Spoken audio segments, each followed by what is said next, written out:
Great. Well, thank you, Dennis, and welcome everyone to another episode of the Bay Area Content Marketing Meetup. I'm Rich Schwerin, co-organizer with Dennis today. I'm really glad you're all here. We've got an excellent speaker, Scott K. Wilder. I met Scott probably 13, 14 years ago, came and helped us do some social at Oracle, but he's been around. He's a top 25 CMA influencer, and he's held senior executive positions at HubSpot, Marketo, Adobe, Intuit, Google, Udacity, Coursera, Apple. I'm probably missing a few, but today Scott's going to be talking about what does it mean to be a T-shaped marketer. I sometimes worried I'm just a sort of a flatline marketer, right? And I need to go T there. So Scott, welcome. Take it away. Great. Thank you, Rich. Thank you, Dennis, for inviting me. It's great to see you guys again. You know, I love these sessions. I feel like I don't attend enough, but I remember when they were first created, and so it's pretty amazing what you've accomplished. So I'm going to talk for about 30, 40 minutes. I always have a lot of slides, so the way I share them, speak out if you want to jump in. Any questions are good, and then if Dennis and Rich can also help out when somebody has questions. So let me try and share my screen. Can you see my screen? Yep, we can see it. Okay. So it's interesting. Everybody's talking about careers here. It's obviously like a hot topic. And this T-shaped marketer presentation, I actually originally gave to a bunch of graduate students a while back, and to help them with their careers. And so I'll talk a little bit about just how I think about the T-shaped marketer, and you can, you know, definitely, I think there's hopefully stuff you can apply here as you think about your careers. No presentation with Dennis would be good without any kind of baseball reference. So I tend to be one of those people that just dives into new things. So when there's a fork in the road, I take it. So an example is in terms of my background, I've done a lot of customer engagement stuff, but in around 2015 or so, 16, I was really deep in community. And I realized that there's some challenges being a community manager. And so I tried to figure out what could be this other superpower that I could develop. And so I really leaned into growth marketing. Somebody asked earlier today about what jacket I'm wearing, and it's from the first growth marketing team at Adobe. And so part of this is like, you know, when there's a fork in the road, figure out those 2 or 3 areas that you do want to have or want to have your superpowers in. But today, the challenge is there's so much going on, right? There's what's going on in the job market. There's so much noise on LinkedIn. Everybody is sharing their stories, whether it's professional or personal. It can be a little overwhelming. And so like the T-shaped marketer tries to do is provide. It could prevent or provide, but provide a structure, a framework for how to think about your careers. So again, lots of stuff going out there. You know, a lot of us are directly in marketing or work with marketing.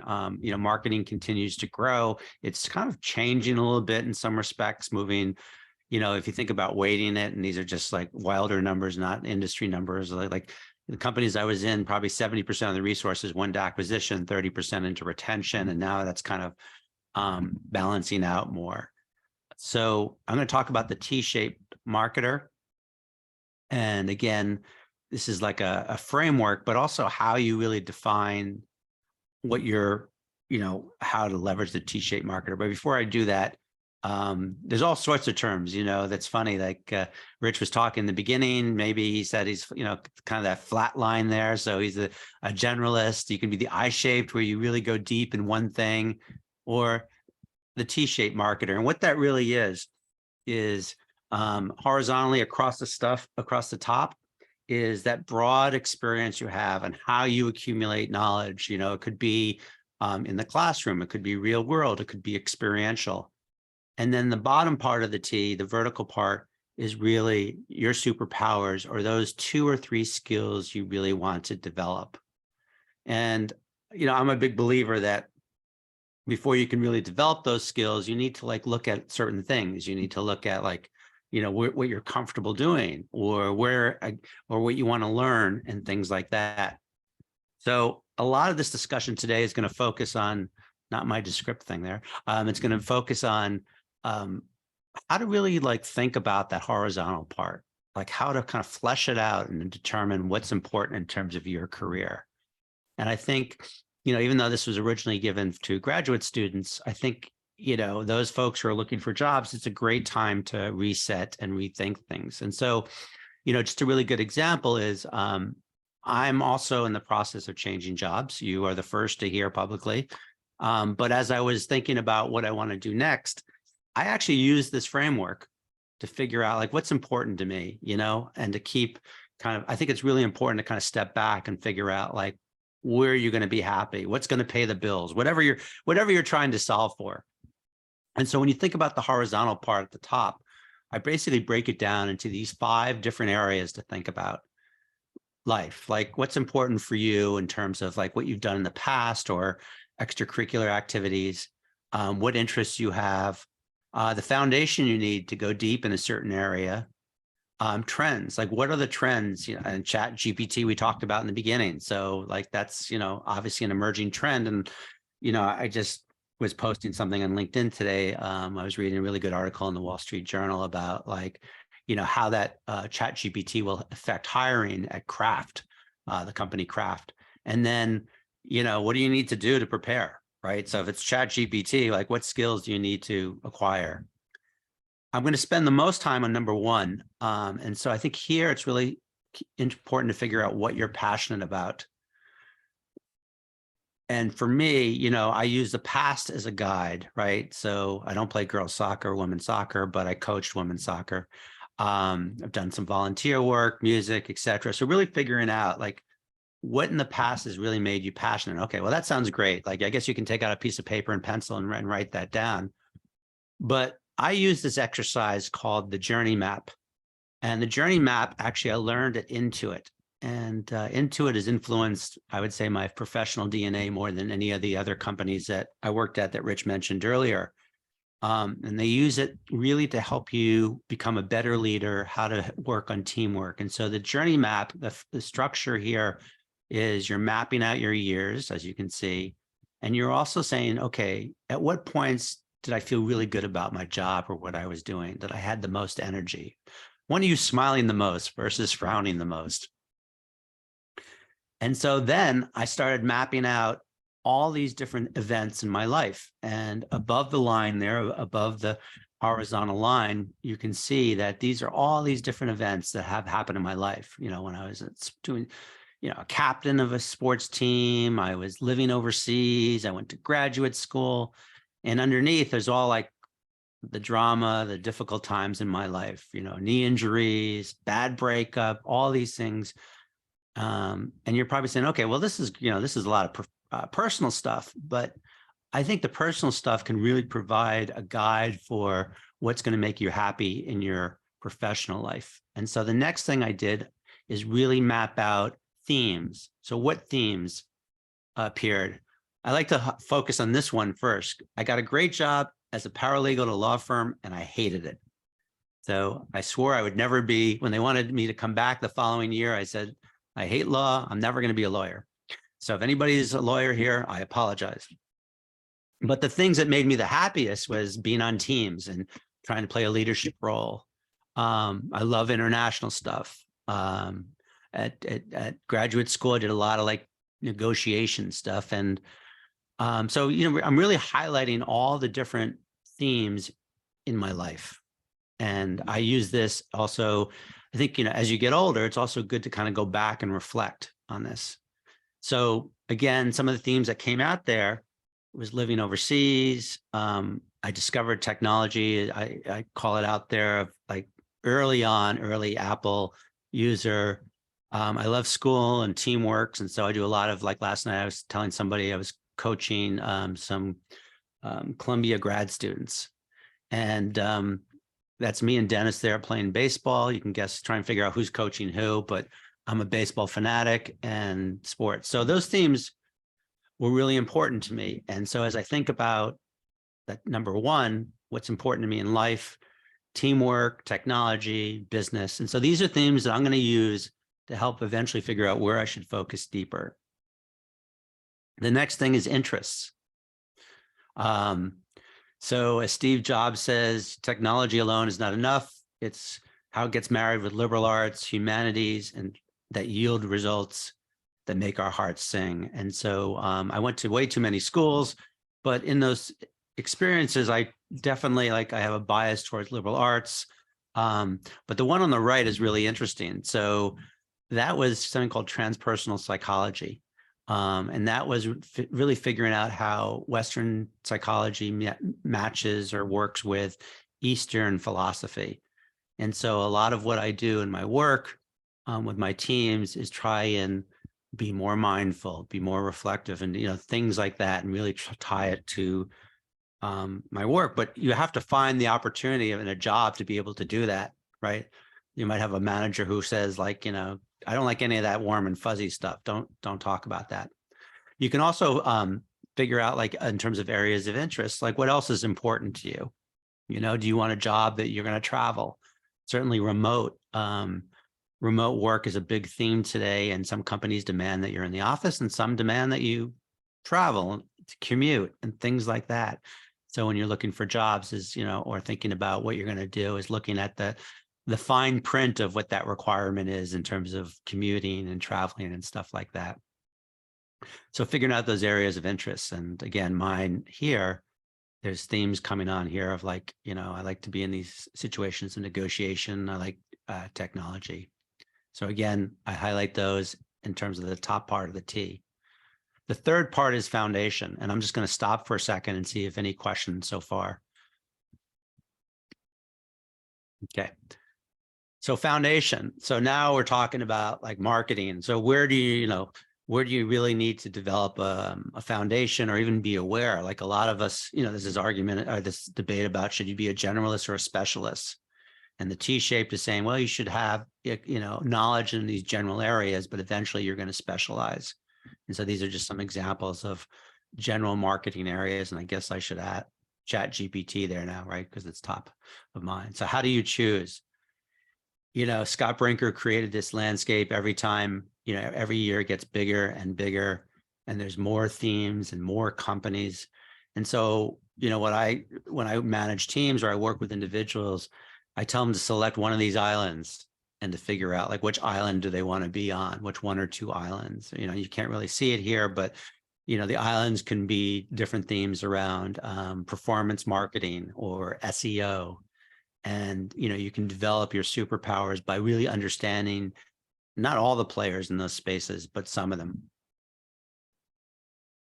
And then build your foundation. So if it's SEO or whatever, what are some different areas to build that knowledge? One way is to reach out to people who are experts in the area.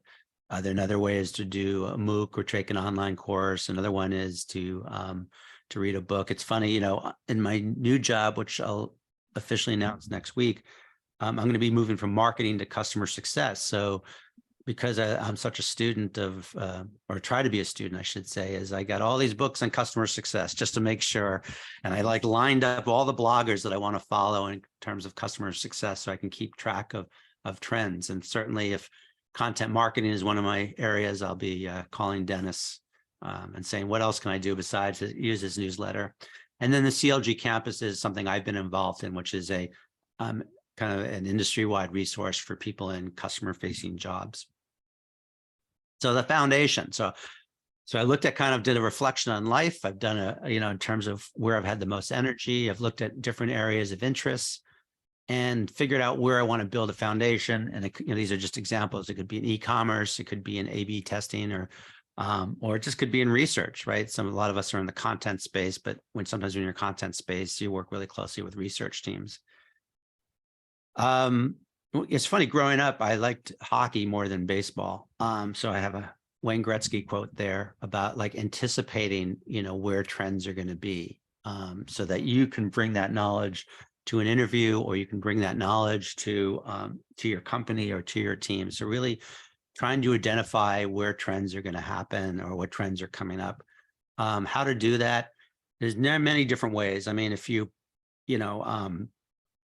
well, first of all, at the end of the year, everybody's got their predictions for the following year. So that's a great way to be on the lookout. I created this huge page on this website about like, here are all the sites that are talking about 2023 trend, trends and things like that. So that's one way. LinkedIn, you can see. But these are some of the ways that I identify trends. So I keep track of certain influencers, like Jeremiah Owang is a great one.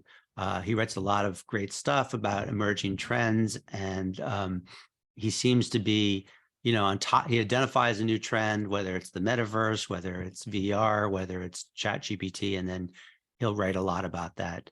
I do read a lot of industry research reports.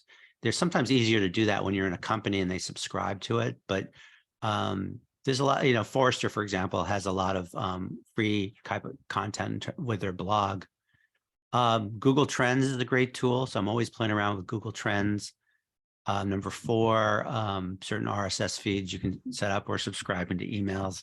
And then that Scott Brinker landscape map that I showed you earlier, Scott Brinker's always writing about new trends, and he also highlights what's new here. And it's funny, looking at this now, I don't know if you're following the Webb telescope in outer space, but I was watching this great special on it, like how they keep discovering these new galaxies, right? We live in a galaxy and there's all these new galaxies. So it made me think about like every day they're discovering new galaxies, just like every day this gets bigger and bigger. So, and then Google Trends I talked about as well, right? So here I just am doing, googletrends.com. It's a great way to see, the movement around, like if you think AI is a popular trend or automation, you can really see like how many people are searching on it on Google and things like that. So, and there's some other tools out there as well, but this is like a nice lightweight tool. And as I said earlier, the Content Marketing Institute, Joe, he was here a few weeks ago. He created this great thing about marketing content trends in 2030, which probably resonates with a lot of folks here who do content.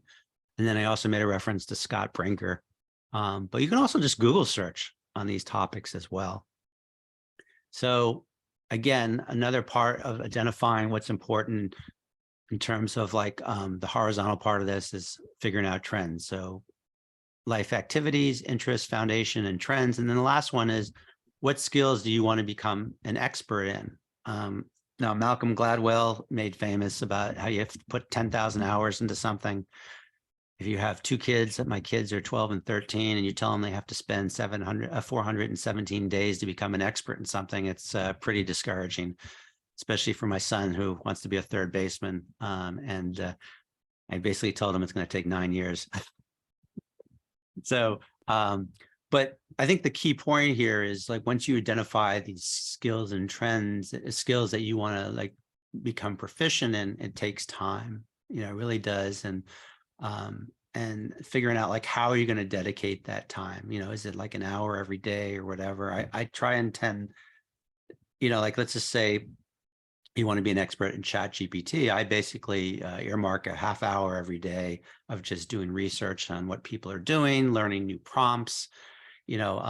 Jasper is a competitor, or not a competitor, but they do something similar to ChatGPT. I'm not going to use, hopefully nobody from Jasper's here, but I was on a call with them today, and it was just really to learn more about how they think about, content and AI. And so, and trying to figure out if that's a skill set I need to develop. Now, this is interesting. So your skill sets have a shelf life, right? So, so this research was done about 2 years ago. And so, constantly reviving your skills, if you're a content person and you're a blogger, obviously now you're thinking about like how you, leverage, whether it's Jasper or something like that. And then, what was it going to be the next generation of that?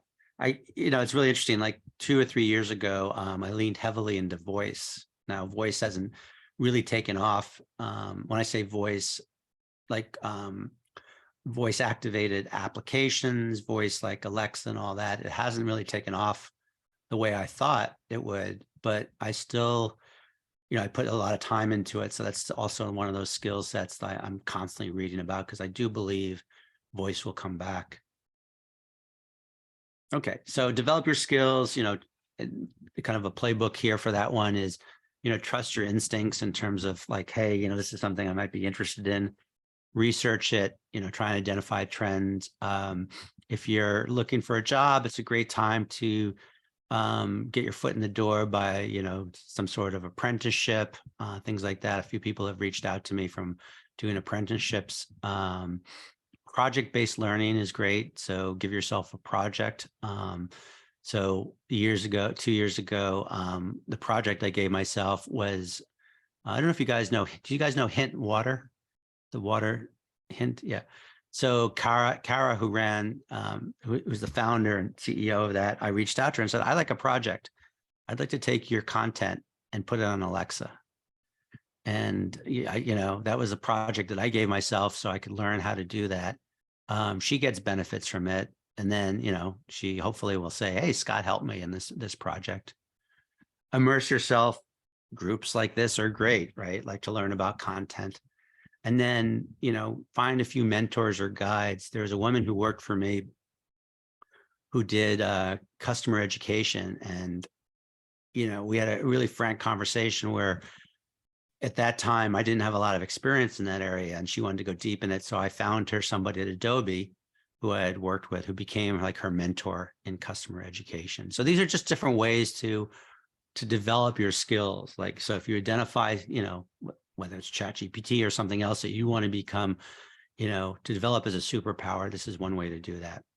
So then you put it all together, right? So now we're building out the T, right? So there's, different ways to really build out kind of your broad type of experience. I've talked about the life aspect. I talked about building your interests. Question? Foundation, trends. And so, then you're developing some skills in this case in marketing in these certain areas, and then try and identify like what are some of the themes? Like, is it ad platforms? Is it content marketing? Is it growth marketing? Analytics tools? And at this point, you go back to kind of like, where do you have the most passion? I'm sure a lot of people here, it's content marketing. So that's going to be one of your superpowers. That's what's going to be down below in the blue box. I always recommend that you have one or two different areas. So for me, like that one of the first charts when I showed the fork in the road, it was community, online communities, as well as growth marketing. And so you then just figure out where you want to go deep and really continue to develop. Like you can't be all things to all people. So really figure out like what one or two areas you really want to go deep in to develop and to develop that T. Now, there's many different types of T-shaped marketers, right? You could go deep in one area, like the top left-hand corner. You could go deep underneath that. In the bottom left-hand corner, you go deep in 2 or 3 areas. And that's just really, knowing how much you can take on, what, you want to go deep in what, it's just, knowing yourself. But I think it's really important. There are many interviews that I've had where people have asked me like, what's your superpower? Hey, Scott, you've done all these different things. You've been around the block. Like, companies need generalists, but at the end of the day, they also need somebody who's going to be able to execute in these different areas. Companies love T-shaped marketers because they have diverse skill sets. So even though they're skills in certain areas, they can be plugged into other areas. It was funny when I was at Adobe, all of a sudden they asked me to write content, right? And just because they saw that I was an English major. Not that I was good at it, but they thought I had this diverse skills. T-shaped marketers are great utility players and contribute in many ways. They're easy to cross-train and they're tend to be very collaborative. But it's not all, there's some guns with the roses or roses with the guns. So like I talked about some of the pros there, collaborate, you work well cross-functionally to manage diverse products. Good problem solvers, but the cons are, if you just focus on the horizontal part, you're the master of none, the jack of all trades. So it's really important to highlight that. And it's amazing how many LinkedIn profiles where it's really hard to sense where people have those superpowers or where they go deep. And then, if you're trying to do all things, all people, if you're trying to do all things and be a real generalist in terms of marketer, it's hard to keep up with the trends. Like SEO is really fascinating in terms of how that's evolving. Google Analytics, right? Like if you're not going deep in that, Google Analytics is going through a major change right now. So these are different areas that you need to really, you need to specialize, figure out what you're going to specialize in. Some successful T-shaped individuals, Jackie Robinson, I'll just focus on him to keep with the baseball theme in the bottom right-hand corner. People don't know this, but he was like a, all-American athlete in several other sports, but he decided to go deep in baseball. Elon Musk thinks he can be, all things to all people. But I think there are certain things where he does go deeper than others. So I think, that as a T-shaped marketer, there's opportunities and distractions, right? So, there's lots of shiny objects out there and you just have to decide what to go deep in. And also pivot. Like a year ago, the metaverse was the place to be, right? Everybody was talking about metaverse and DAOs and all that. So it's great, to go deep in that, but then you got to decide, like, are you going to stick with that for when the metaverse comes back, the sequel, or, move on. I don't know what that was. Life is unpredictable, getting, we've all had our jobs eliminated, things like that. It sucks. We've all been there. But really thinking about like how you could use something like the T-shaped marketer to kind of step back and reevaluate your superpowers and when you want to get good at, Rich and I had this conversation a few weeks ago about like, what skill, so we have these superpowers, but what skills do we want to go deeper in and prepare for, where the puck's going to be and prepare for the future. Have fun. This is pretty much a very process-driven approach to being a T-shaped marketer, but it's really important, especially when I'm showing that life journey line, is figure out, when you had the most energy, when you had the most fun. Yeah. And what's important to you, but like, I mean, it's, I look at the days as there's 3 8-hour blocks, and 1 8-hour block you're sleeping, hopefully, and 1 8-hour block you're working. And the last 8-hour block is where you make those trade-offs and try and figure out, that it's not all work. And you could put, I mean, if you like your work, you could take some of those 8 hours and put it and work 10 hours a day. But I also, in addition to using the T-shaped marketer approach, I also use that 8x8x8, those 3 8-hour blocks to figure out, what's important and how I can have fun. It's crazy. Like, I have to remind myself to have fun sometimes. So, so how to get started? Find somebody who can help coach you. I'm more than happy to help anybody, especially to talk through the journey line part, which I showed earlier on. But just pick one of those areas to get started in terms of trying to figure out where you want to go deep, unless you already know. Like, I mean, some of you are content marketers. And so, even within content marketing, there's different things you can do, go deep in, like whether it's SEO, whether it's generative AI, whether it's copywriting, etc. I know this makes it seem like it's scary, but anyway, I just like the picture. So, guiding yourself or guiding others, this is kind of the framework to use to build out your T-shaped marketing superpowers. And I actually use this for my kids when I put them behind the wheel now, but I basically am trying to help them figure out, like, what they really enjoy to do and then go deeper in that. So, my daughter is into theater, and so, she likes it a lot. So trying to figure out, like, maybe I'm not pushing her in it, but I'm just trying to help her understand, like, that's an area where she can really lean into that for as long as she want and try and figure out, like, does she want to act? Does she want to sing? My son, he's really into World War II. And so, trying to help him develop some expertise, not pushing them, just being available for them. Oops. So my son has his own T-shaped, not the top part, like he's into baseball. I'm not going to go through all this, but at the bottom, he's interested in coding. He's into history and videos. So, this is something we're talking about, the T-shape for your professional life, but I'm using this as well as a fun way to work with my kids. And now Scotty, because he likes cars and because he likes video, he's got his own little YouTube channel.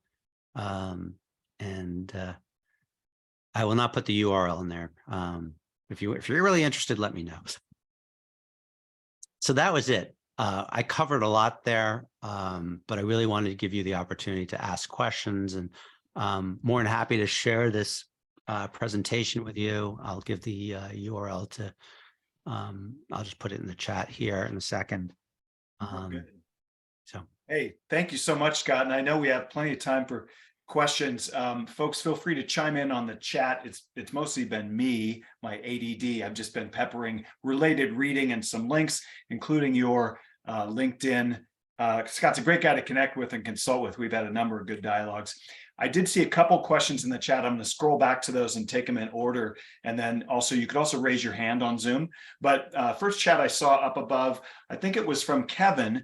And I'll set this up, Scott, by saying, hey, congratulations on your new opportunity, right? And it relates to, I think you said, customer success. So Kevin's question was, can you unpack a little more specifics around customer success? If we understood you correctly, what does that entail? And Kevin's questions around that.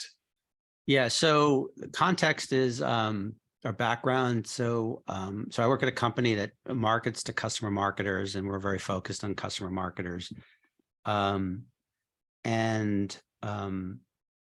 Just the realities of the marketplace. I kind of saw the writing on the wall. So I started looking. What I noticed was that customer success teams are talking a lot about being less human dependent and more digital dependent, right? So instead of hiring more customer success people, trying to leverage technology, digital community on, education, automation more. It's almost like the things customer marketers are doing, customer success wants to do now, right? Mm-hmm. And they're calling it digital customer success or digital success. Mm-hmm.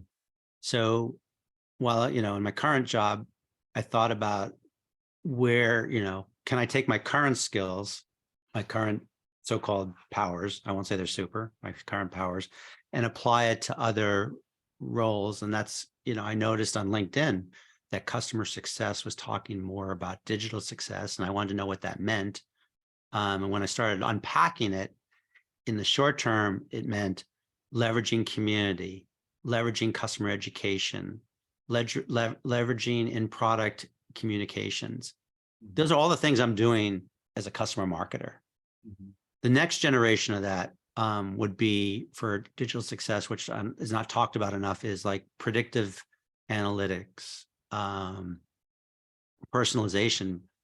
So to answer your question directly, is digital success.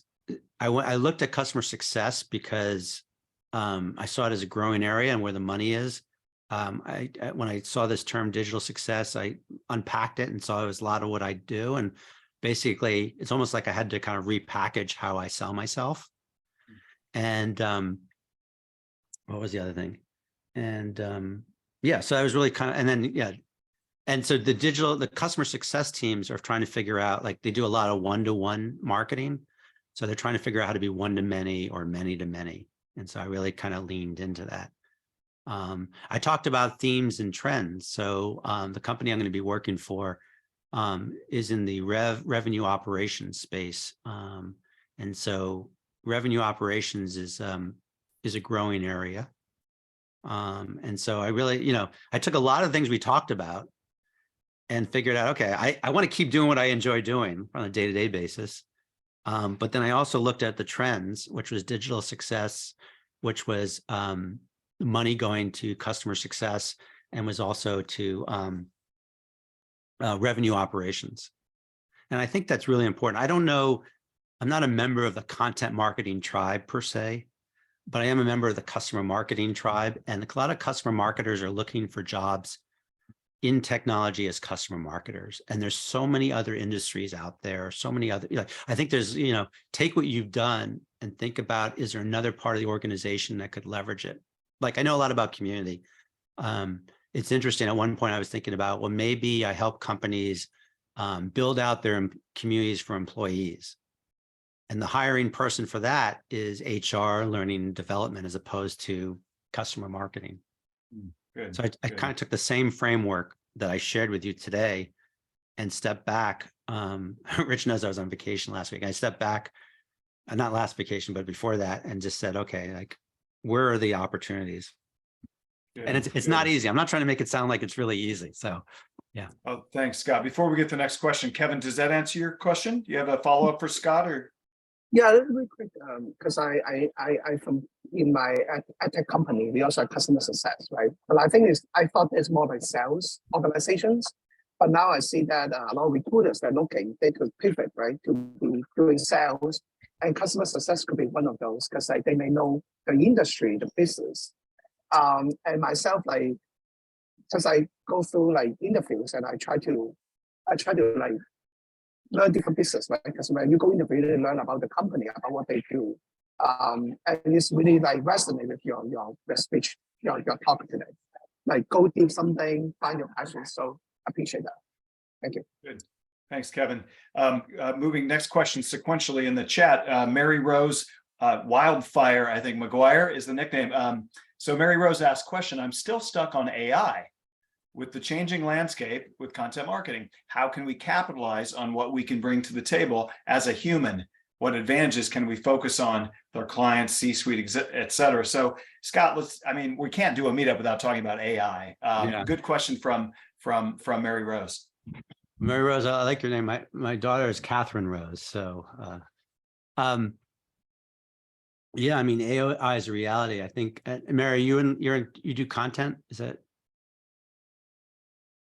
Actually, I'm independent, so I have my own writing business, but I'm just always trying to keep my eyes and ears open, and I feel for people who are working within the corporate world, trying to figure all this stuff out, because keeping up with it is huge. But again, I really like what you said about the T shape and going deep. And so far, I mean, I'm still kind of, thinking a lot about these topics, but so far I'm thinking that what possibly we could add, and I don't know if you are seeing the same thing, is relational, because AI can't do relational. So how could we, I guess, work that into that vertical part? Yeah, if that makes sense. Yeah, well, I think so one part is the human aspect is really important. And I think if from a marketing perspective is, demonstrating how, from a customer marketer perspective, the human aspect, like it's one thing to say, this is, go into ChatGPT and say how to write a blog or how to use a product. But it's another thing to say, these are my 5 customers and this is their story. Right. And have the, or even have the customers tell this story. And so I think, experience in working with customers and fleshing out those stories, or, giving customers the way to express themselves via customer testimonials, via community posts, via customer references. I mean, that's a huge differentiator. I mean, I'm focusing a lot on content because of the audience, but and there's I think I mentioned it earlier, there's this great quote about positioning all this as you're co-piloting with AI. You're not, you're not giving into AI. And it'll take me a few minutes to find whatever I post on LinkedIn today. There was like this good quote about, you're not if I continue with the car analogy, you're not turning over the keys of the car to AI, right? You're kind of co-piloting with them. And I think that's a really important thing. And if people like question you on that, well, first there's the authenticity of hearing from a customer or hearing from a human voice. Two is the source, it's still a little, we're not doing a great job yet of saying when ChatGPT spits out something, what's the source of the information, in terms of validation. And then, there's the classic of how recent that information is. Yeah. And I was on the call with Jasper today, and I really was pushing them on what's the added value here. And, they were talking about how it can understand the voice of your product. And I think Jasper's a great product and I have a lot of respect for them, but I couldn't get a good answer of how recent, was it 2021 or is it later in terms of the content, right? And so when you work with a company, they might change their voice over time, right? Like a new positioning. So I think so recency is another theme here. So recency, authenticity, customer-led, things like that. Good. I'll add one aside, editorializing a bit on the AI. I did chat in Jeremiah's Twitter handle. Some of you know him. He's presented to the meetup a few times. He's a member. He's really tracking AI. There's a ton of people to follow out there. I just follow him because I know him, and I've been focused on all this concern and hand-wringing of prompt engineering. We've got to do prompt engineering. Well, yeah, but for how much longer? Because the prompts themselves are going to get better and better and better. So yes, learn all you can about how to craft a great prompt. But in the I think I just chatted it in a tweet that I sent to, no, I guess I didn't chat it, to Jeremiah. I asked, well, how much longer is prompt engineering going to be a thing? He's like, probably it's going to go away this summer. And there's a link to it, something I found called Auto GPT. So yeah, a lot going on, a lot to cover there. Getting back, any other questions for Scott about T-shaped marketing? We can go further into AI. Dennis, you had any questions? We got about 10 minutes to go. I think we have one from Ingrid. Oh yeah, come off you, Ingrid, go for it. Thanks. Oh, I think we lost. Yep, there you go. I had no idea what this was going to be about, and I loved it. I love your challenge for us to think about how we could become T-shaped marketers, and because I do think of myself as a generalist, and I love being a generalist. I feel, as having been a marketer for so many years, I feel like I've done it all. I could take on anything, and I liked your point, though, that from the outside, when people look at all of us, a bunch of generalists, hard to make sense of well, where do we put them? Where do we stick them? It is good to have some area of expertise. So my question is about falling into a T, without having planned it. What's happened to me, I have kind of developed a T. I would have never thought this would happen, but friends who knew me 20 years ago needed a UX content strategist, which is a different field. Instead of content marketing, it's UX, but they knew I could do it because I had been in financial services, so they knew I knew that. They knew I could do it. So I love it. I've been doing that in recent years, so I guess I have a T now in this area. So my question to you is about, what do you think about when we kind of fall into something we didn't know it was going to be a trend, specifically in industry? We didn't do the process where we figured out, oh, I love this industry, and we go after it, but someone sucked us into it, and it turns out there's opportunity there. What are your thoughts? Do you think it's good to just, if you didn't know where the puck was going to go, so you just go where people say the trend is and just keep running with it, or to be more intentional? What do you think? An accidental T. Yeah, accidental T. I like that. I think, the first question would be if you take UX, do you like that? Right? Do you really want to do it? So, that goes back to where your energy level. I don't know where you are, but Yeah, it's funny when I say energy level, and like on East Coast, I have to change that energy level because my friends on the East Coast are like, what? But West Coast, we're like, so I think if you enjoy doing it, and then the second question is, is that meeting your needs, whether it's paying the bills or whatever it is. Like a really good example is I did community for years. And I decided to lean more into this growth marketing because that's where I was interested. It was an emerging trend. But people kept pulling me back into community, right? Because it's what I did and all that. And I kind of fought it at first because I was like, but then I was like, well, I kind of, I think it just kind of happened a little bit organically, but also I was just like, it seems to help pay the bills. It also, I enjoy the people aspect of it. So I went back into it more aggressively, and so I think it's really a question, do you enjoy doing it? And does it pay the bills or whatever, needs you have in your life, usually I say it's like, do you have debt or do you have kids?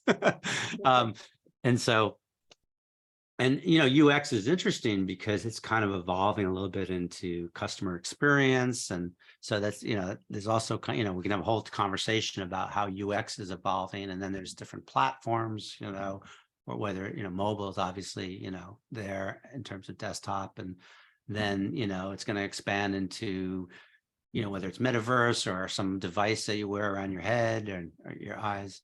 But yeah, it's a long-winded answer to saying a framework is a framework, but you have to ask yourself why people are asking you. Like, they must really respect what you've done before. And then the next question is, do you like doing it? Yeah, I like your suggestion. I think I will go back and do that exercise with the journey map just to see where did I feel the energy, because I do love this field and it is really high paid. So dang, maybe I should just stick with this, but it would be good to just kind of take the time to go back and do that. Yeah. So that was So I'm going to just put it on the screen.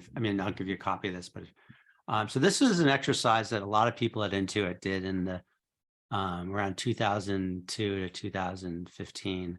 And it's probably one of the more powerful exercises I've ever done in terms of personal development and all that. Especially when you start identifying those themes of when you're have the most energy or you're the happiest, right? And law is a great example. In those days, when I was in my 20s, tons of jobs, but I just didn't want to be a lawyer, so. You posted it earlier in the chat. I just reposted your link. Thank you for your deck, Scott. I tried to find the source material for that career journey that Intuit had. I found a couple related readings. But with about 5 minutes to go, I want to pause and say, are there any questions I've missed in the chat? And sorry if it's too noisy, me chatting related stuff. Or does anyone want to raise their hand and ask a question before I kick it over to Dennis to wrap in a minute? Or Dennis, did you have a question? I got a quick one for you, Scott.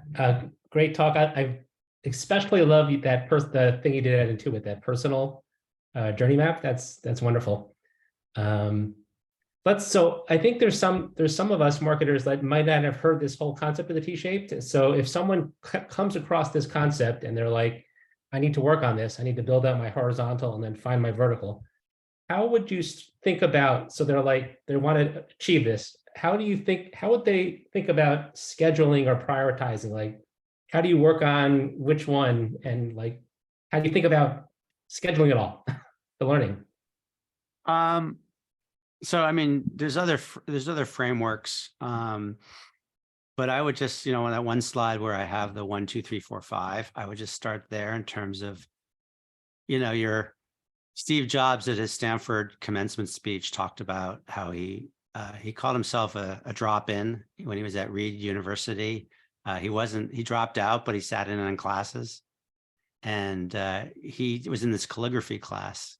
And he had no idea why, that calligraphy would be so important to Apple. And he sat in this class, he really enjoyed it. And then years later, when they had the Mac, he was trying to figure out PostScript and what kind of fonts to use. And he talked about how, that experience he had at Reed really like all of a sudden popped into his head and became relevant.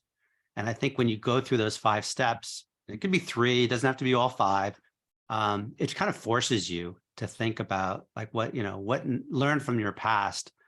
If one way to approach it is just take one of those steps each week. Say for the month of May, that's going to be your exercise, and by the end of May, you'll either reinforce what you knew was your superpowers, or you'll come up with something new, and like, Steve Jobs all of a sudden said, oh, wow, like I'm really into the fonts and things and all that. So to approach the T-shaped marketer is really, go broad and figure out like, learn from the past, figure out like, what's important in the marketplace. And then the bottom part is like where you're going to like take that deep dive and develop your superpowers, and just go and take a calendar out. This is what I did years ago, and just say, number 1 is going to be the first week. Number 2 is going to be the second. And you can obviously go back and all that. But instead of just winging it, I think sometimes we tend to wing our careers. Like we're like all of a sudden we're in content and we're like, we're just going to stay in content. Yeah. So Michael, just raised his hand, and it's hard to do for the wingers, but because I'm definitely more of a winger, but there's just so much value in terms of mapping out, even just map out stuff, or what are the trends, and do you want to be part of those trends? UX is a great one, like, because I mentioned voice earlier, like where does voice play in all that, in terms of UX? And when I was at Adobe years ago, they were just beginning to talk about UX and voice. None of this is easy. Like I made it sound easy and put in these nice slides. And so like, if you guys want to talk through it and any more, Dennis and Rich know that, just ping me. I'm going to put down my kind of personal email there.